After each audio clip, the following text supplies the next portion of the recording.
babies. There. Let me give you a little recap of the game there on Sunday. The 1 p.m. start in Cleveland, 38-15 win over the Cleveland Browns. Pats are now 3-3. Give you some stats. Bailey Zappe, over 300 yards, 2 touchdowns. Ramondre Stevenson, 76 yards, 2 touchdowns. Hunter Henry hauled one in, and the rookie Tyquan Thornton grabbed one. Interceptions coming from the defensive side of the ball. One from Kyle Duggar, one from Jalen Mills. Dietrich Wise was in the face of Brissett all day, pulled in a sack. You had Mac Wilson and something called Anthony Jennings. Remember him? Speaking of draft classes, pulled in a couple half sacks there. Devin Godchow made an appearance. It was an all-around performance by the Patriots in this game. Just about 400 total yards, 98 rushing, 300 in the air. Just an overall pretty fucking good game. They won time. That's what I was looking for. Time of possession 35-24 over the Browns in that. So the Browns never had the ball. They were always going 3 and out or making a mental mistake. It was a sloppy game on their offensive side of the ball. Yeah, it felt like a kind of an old school Brady era win from the Patriots.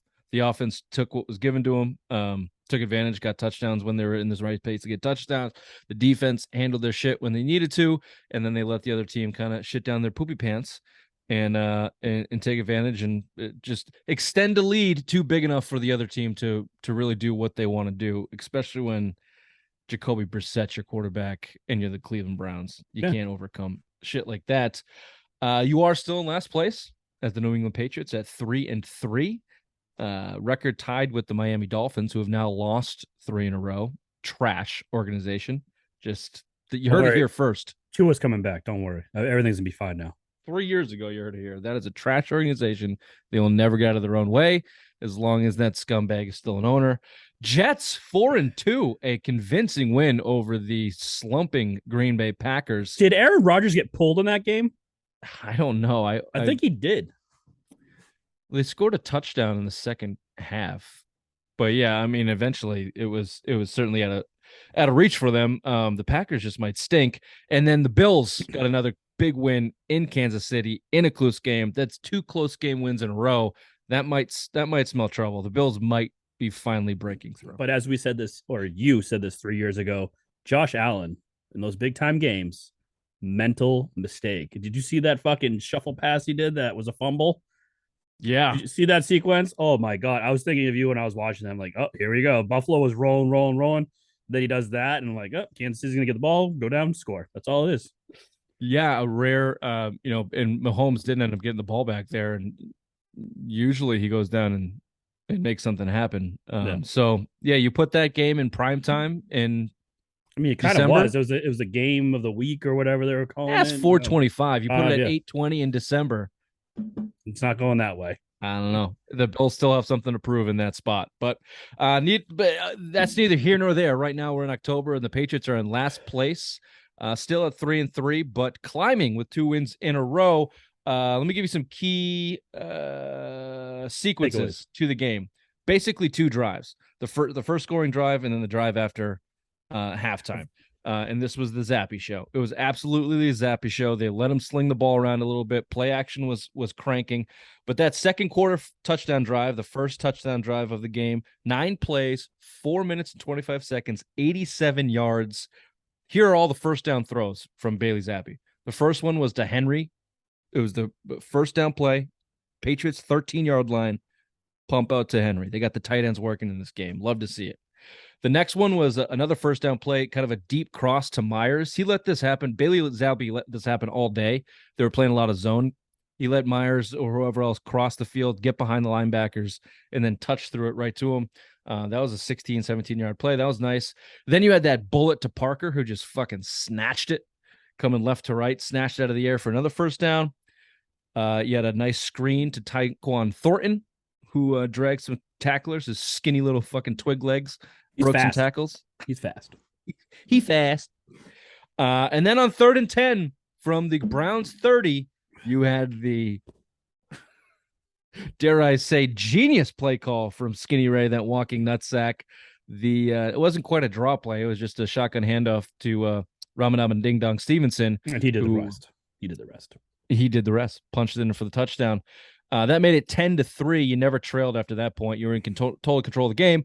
But then what clinched it in my eyes, coming out of halftime, what Robert Vine would call a classic Zappe touchdown drive after half. 7 plays, 3.5 minutes, 75 yards. That started off with the big Jonnu Smith 53-yard play. Talk about breaking tackles. And then you had a nice touch pass to Hunter Henry down to about the 3-yard line. And then you had a beautiful executed play from Bailey Zappe working through his progressions. The 3rd and 2? Was that a 3rd and 2 play? I believe that was. It was third down. He found Tyquan Thornton again in the back of the end zone, coming left to right on his side. That made it 17-6. The Browns were going on 4th down, like we talked about last week in stupid NFL plays. Brissett was falling apart at his fingertips. It was just never a game at that point, even with the onside kick blunder, which we'll my God get to.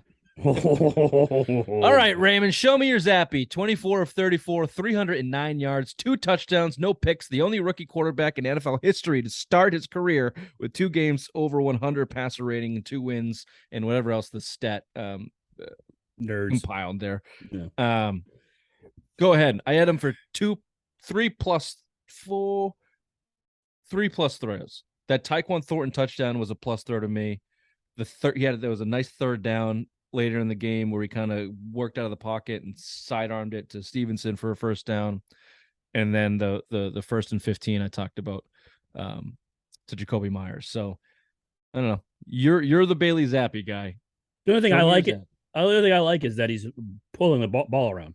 That ball is going to everyone and anyone. Jonnu Smith's getting involved. Hunter Henry's getting involved. Tyquan Thornton's getting involved. Aguilar, even though he can't hold on to the ball, gets involved. He is just spreading the ball around. When Mac was here, he would have his targets. Hunter Henry in the red zone. You'd have Myers all the time, and then he never had a rapport with anyone else. I mean, even last year, it was just the Myers show. He was just gunning the ball, Myers. You know, we only said you had either Hunter Henry or Myers. That's where he's going. That's all you got to lock up. Zappe's dishing this ball all around, and I love seeing that. Whatever happens from here on out, whatever. But at least he's getting everyone involved. Everyone's confidence is going up, and I like it how he's distributing the ball all around to his teammates. And that you have to say is something that Mac hasn't done since he's been here. Oh, I would not. The revisionist history on Mac Jones and Patriots fans is getting fucking right up my ass. The spreading it around, that's what he did last year. Who did he have to throw to? Nelson Aguilar? He had Jacoby Myers and Hunter Henry. Devontae Parker wasn't in this team. You know what was playing Devontae Parker's position? N'Keal fucking Harry. He's a 1st round pick, though. Don't worry. He was a healthy scratch for the Chicago Bears this week. That's all you had to throw to. Hey, N'Keal Harry has this game circled Monday night. He's had it circled all. I'm sure he does. The revisionist history on Mac Jones is just ridiculous. You know what I did before I wrote this email while I was writing this up? Because I like the way Zappe gets rid of the ball. I like his release. I talked about this last week. Oh, you talked about it in the text. Everybody's making a big deal of his pocket presence, which I think is real as a rookie for sure. But it was hard for me to remember, like, what does Mac Jones look like? For some reason, I thought I didn't like the way he released the ball. Nope. I went back and watched side to side. The last game he played, which was Baltimore, which many people think that he lost with 3 picks, but also had a great game. It's probably one of his best games. Yeah. 3 massive throws to Parker. He had that dime on the sideline to Parker. He had over 300 yards on that game too, correct? Yep. In my eyes, he had 1 bad interception, 2 if you count the end zone to Devontae Parker, but many are people putting on him. Anyway, that was neither here nor there. I went back and watched him throw. Look, Mac Jones is a better thrower. Plain and simple. That's why you're a 1st round pick and you went to Alabama. He's like 3-4 inches taller than him. The dude can zip it in there. He's just a better thrower of the football than Bailey Zappe. He's got a better arm. In fact, Phil Perry said the only reason that Bailey Zappe just is flat out not considered across the league as a starter is because he just doesn't have the arm to do it. Now, that's not to say he can't. You know, the Drew Breeses of the world, there are few and far examples, but Drew Brees is one of them, a Hall of Famer. I think his average pass is 5.4 yards or something like that, a temp. Yeah, he even not looks very far. Because they're both so short, under 6 feet, average height. I apologize. Thank you. Come on. Even like getting rid of the ball, he kind of like rises on its tiptoes and has to get it over the line, which is why you see a lot of. You see Trent Brown? The boy's big. he fucking scalded into David Andrews' back of his head, who's like 6'1" or something. So you're just gonna get that from a quarterback that short. That's why it's it's football. You got to be big. Average. Mac That Jones average. 6'3". Bailey Zappi, they say 6 feet. He ain't 6 feet. He ain't 6 feet. I asked you this: can Zappi do the things Mac Jones can do? No. I'll be a realist. I'll be a realist. I'll be a realist. Annoying. Now you're backpedaling off this. No, all I'm being fucking realist. Sunday. Suck it, Rich. Suck it, Rich. Fuck you, Rich. Suck it, Rich. Zappy, zappy, zappy. Show me your zappy. Show me your zappy. Ingrid texted me and told me how long you're on the toilet for on Sunday. I don't want that happening again today. And now here we are reviewing it, and well, whatever happens. Mac's good. I know he can't. Max, no, I know he's gonna come back. Mac's gonna be the starter when he's healthy. When is that? We don't know, but he will be the starter. Bailey's just doing all the right things, and hopefully this lights a fire under Mac's ass, which I said in the last show. Fine. Let me tell you what he can't do. He's not even as accurate. Even when you got a guy that it with, I'm just going to yell at you anyway. I'm just going to fucking yell at you anyway. It doesn't matter. I'm going to yell at you and go poop. Even as a guy who needs to be accurate and touch throw, which I think Zappe does, he's not as accurate as Mac Jones, or at least not. He isn't right now in his second game. Again, I went back and watched that. Mac was fucking diming balls, and like I said to this the last week or the week before, Zappe is yet to make a throw that makes me go, "Holy shit! How to get that in there?" Max had more than a few of those, especially go back to last year. That Dallas game was a great example. The game was on his shoulders. We've that back shoulder touch pass he has is pretty nasty. Zappe? No, Mac. Yeah. And if they could ever find that back shoulder connection on the regular with Parker, that's an unstoppable play. That's the Aaron Rodgers play. Well, we didn't get him for that. We got him for the 50-50 balls. Which he won. You got to give him that was a hell of a catch on Sunday. That Zappe threw up to him on that third down, double cover. Why is he going up for Zappe and not Mac? Controversy. Controversy. Where's the room? Parker's on the Joe Judge side of the room. One Zappe in there. We'll get there. What else can he do? I noticed this. You asked me what can Zappe do and not Mac can do? I didn't ask you that. I asked you what can Zappe not do that Mac can do. Oh, okay. I don't think, as much as I was impressed with the way Zappe went through his progressions and he made a couple good plays. Again, I went back and looked. Mac is reading the defense before the ball is snapped and knows where the ball should go. I think Zappe has been told what to do. Here's your progressions. Here you go. And he's not calling audibles at the line. He has yet to call an audible at the line. And there was one play they tried to run a fake double reverse with Tyquan Thornton that got blown the fuck up. And you could see it.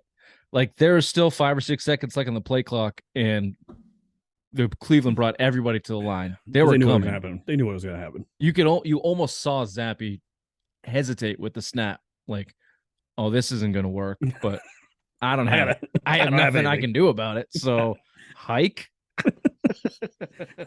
I think that's the type of shit. Now, whether that's because he can't do it or he's a rookie or he's being managed the same way Mac was last year, I don't know. That's probably yet to be seen.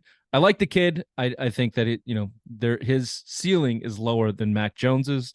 And when you're talking about a franchise quarterback, I think you have to move forward with Mac Jones. Like, this is the other thing. This is not a Bledsoe Brady situation. Mac Jones is not Drew Bledsoe. Drew Bledsoe was something like 3-15 before Brady took over, and I think that was a Bedard or someone stat I read that from. He was 3-15 in the 18 games before Brady took over. Belichick was sick of him. The fan base was getting sick of him. Not me and Bill, but most of you were. He stunk, and Brady had been outplaying him from the summer before. So this is not apples to apples. It's not the same situation. Good for Zappe. I like him. I like the kid. He's probably the perfect Brian Hoyer replacement in terms of maybe a career backup. No. Some team will offer the Patriots some stupid deal to get. Yeah, like the Browns where Hoyer went there and made all of his. Hoyer made like $40 million in his career or something as a backup. Yeah. And he's 16-31 as a starter. Like, No, you know, you can see some stupid franchise making a stupid deal to get Bailey Zappi on their team. Yeah. You're I gonna have just enough game tape after this and be like, "Yep, here we go." Someone's gonna offer like a second round pick for him. more importantly, can Mac do what Zappy's doing? Yes. And I think that's what Not everything. go ahead. I think he can scramble. Zappy can scramble better than Mac can. He's quicker, and you've seen that a few times where the defense rushes and Mac doesn't have the wheels that Zappy has. That's the only thing. That's the only thing I think that Zappy has an edge on. I don't even think you're right. Max scrambled for a touchdown in that Baltimore game.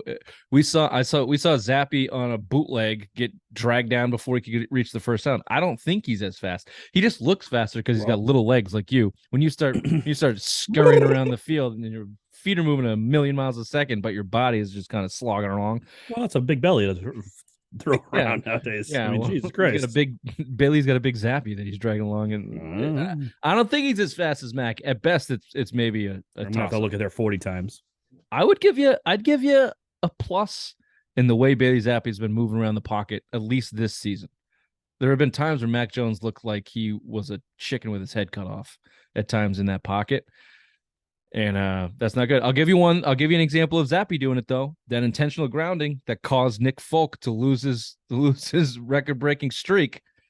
He turned his back. You're calling that Bailey Zappe's the reason why he missed that field goal? They lost him 16 yards on that intentional grounding play because he turned his back in the pocket and it was going to happen eventually. Like a fucking top. It was going to happen eventually. Didn't have to happen then. Didn't have to happen then. Didn't have to happen. Not in Cleveland. You're telling me right now you give Folk 16 yards in Cleveland, he's not punching that son of a bitch through? Nope. He was going to miss it. It was inevitable. He was going to miss it. Fine. I just hope Zappe can bounce back from that. What if Folk just goes on a? I guess he made the next one. Never mind. We have a racist kicker, don't we, on the practice squad? He's gone. Yeah, that sucks. Last thing on this quarterback controversy. I guess I just made that point. I think. Here's my question. I have a question for you. May I? Okay. Why does it seem like the offense is playing better for Bailey and not Mac? Oh, we'll get there. I believe that has something to do with the growing nutsack. Okay. That has something to do with the growing nutsack. But in that same vein, with Mac Jones sitting on the sideline, seeing the offense work, seeing Zappe have success, does that nudge him, motivate him, push him to just fall in line under the coaches, under the new offense? Because it's not even rumors now; it's reported that he was giving a lot of pushback about the coaching, about the scheme, about the injury, about everything. He was just basically being a pain in the ass, depending on who you read and listen to. With this success by his underling, does that motivate him to fall in line? And do you think that if that's the case, and they can run the same offense with Mac Jones at the running with Bailey Zappe, you would think, seeing as we've both agreed Mac Jones is better, that they could have as much success, if not more, if everybody just gets in sync. If he falls in line, yes. Like Zappe is with the guys, with the coaches. If he falls in line, but what if he doesn't? What if he doesn't? So is there if he doesn't, what's the locker room? What do you think the locker room's at? So I'll give you I'll give you the only scenario in which I believe there's a quarterback controversy. If he goes out, Mac Jones goes out and still looks to struggle with the new offense and stinks in a similar fashion like he has the first 3 games, worst rated quarterback in the NFL. You have to say at that point there's a quarterback controversy. Mm-hmm. Right? Is there one now though? Like right now, as we speak. So you just said Mac Jones is the worst rated quarterback in the NFL right now. Statistically. We're close to it. I don't know. That was 2 weeks ago. I don't know. And do you know who is number 1 right now? With a minimum of 70 pass attempts, it's Bailey Zappe. Tom Brady. No, it's Bailey Zappe.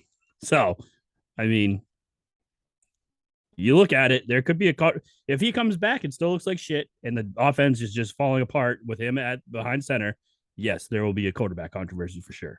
Okay, but we're in agreement that if he's ready to go, he's expected to play in Chicago Monday night. Yeah, he is. Phil Perry said on Sunday that he looked like he was still in a lot of pain. He couldn't even put weight on his foot still. Phil Perry said after the game they expect him to play in Chicago. And I'm expected to lose weight per my doctor's orders, and that's not going to happen either. So, boom. He's expected to play Chicago. Why? Like, he traveled with them this week. Man, you're saying I've heard two rumors to either motivate him to stop being an asshole, to show you how the whole operation works, and we went out there and put up 38 points and got a win, and also to get back into the game reps. This is this get back into the Rhythm and into the like rhythm the and the scheme schedule. of things. Yeah. He was out there practicing all week. He was in pads all week. Yes, they said he was limited. Yes, they said he wasn't moving around very good. I listened to Zoe on the pregame. He said he could barely move up and down the field. Yeah. But it's from everybody else, from everything I've listened to, everyone's pretty much expecting Mac Jones to play against Chicago. Want to do a friendly wager? A beer the next time we see each other. Okay. Mac Mac doesn't play against Chicago. I don't know if he's going to play against. That's not my point. Like my point was going to be, until you derailed me, whether it's Chicago or the Jets. Do you think he's going to play against the Jets? No, you don't think he's going to play till December or something. You think Zappe's just taking the job? I just don't think he's healthy enough right now. Whether it's Chicago or the 6 or 8 week injury, I mean, no way he's going to make it. Go ahead. Whether it's Chicago or the Jets, I don't think it's going to be another 3 weeks to Indy. Chicago, the Jets in the next 2 weeks. How short is the leash? Ooh. How short's the leash in those games? 2 games. I give him 2 games. If he looks like shit 2 games, done. And do you think they bench him outright, or they fake an injury for him? They fake the ankle injury for him? I think they fake an injury for him. Depending on if he's still being a little diva behind the scenes, calling out the offense and saying it's not working and the scheme's not working. It all depends on how he takes the whole thing. Your best case scenario is he falls in line and looks good, because Bailey Zappe is telling you right now. I still don't believe the number 1 rated quarterback in the NFL is good enough to get you through the gauntlet at the end of the season and into the playoffs. Oh no, that Buffalo, the end of this, we're looking at the end of the schedule. It's like a death match for the Patriots. If they don't, they could lose 6 in a row. Yep, they could. Quick break. We'll talk about the growing nutsack. Not mine. You never do know what's around the bend. Big adventure, all bringing a friend when you're curious. I like curious, y'all.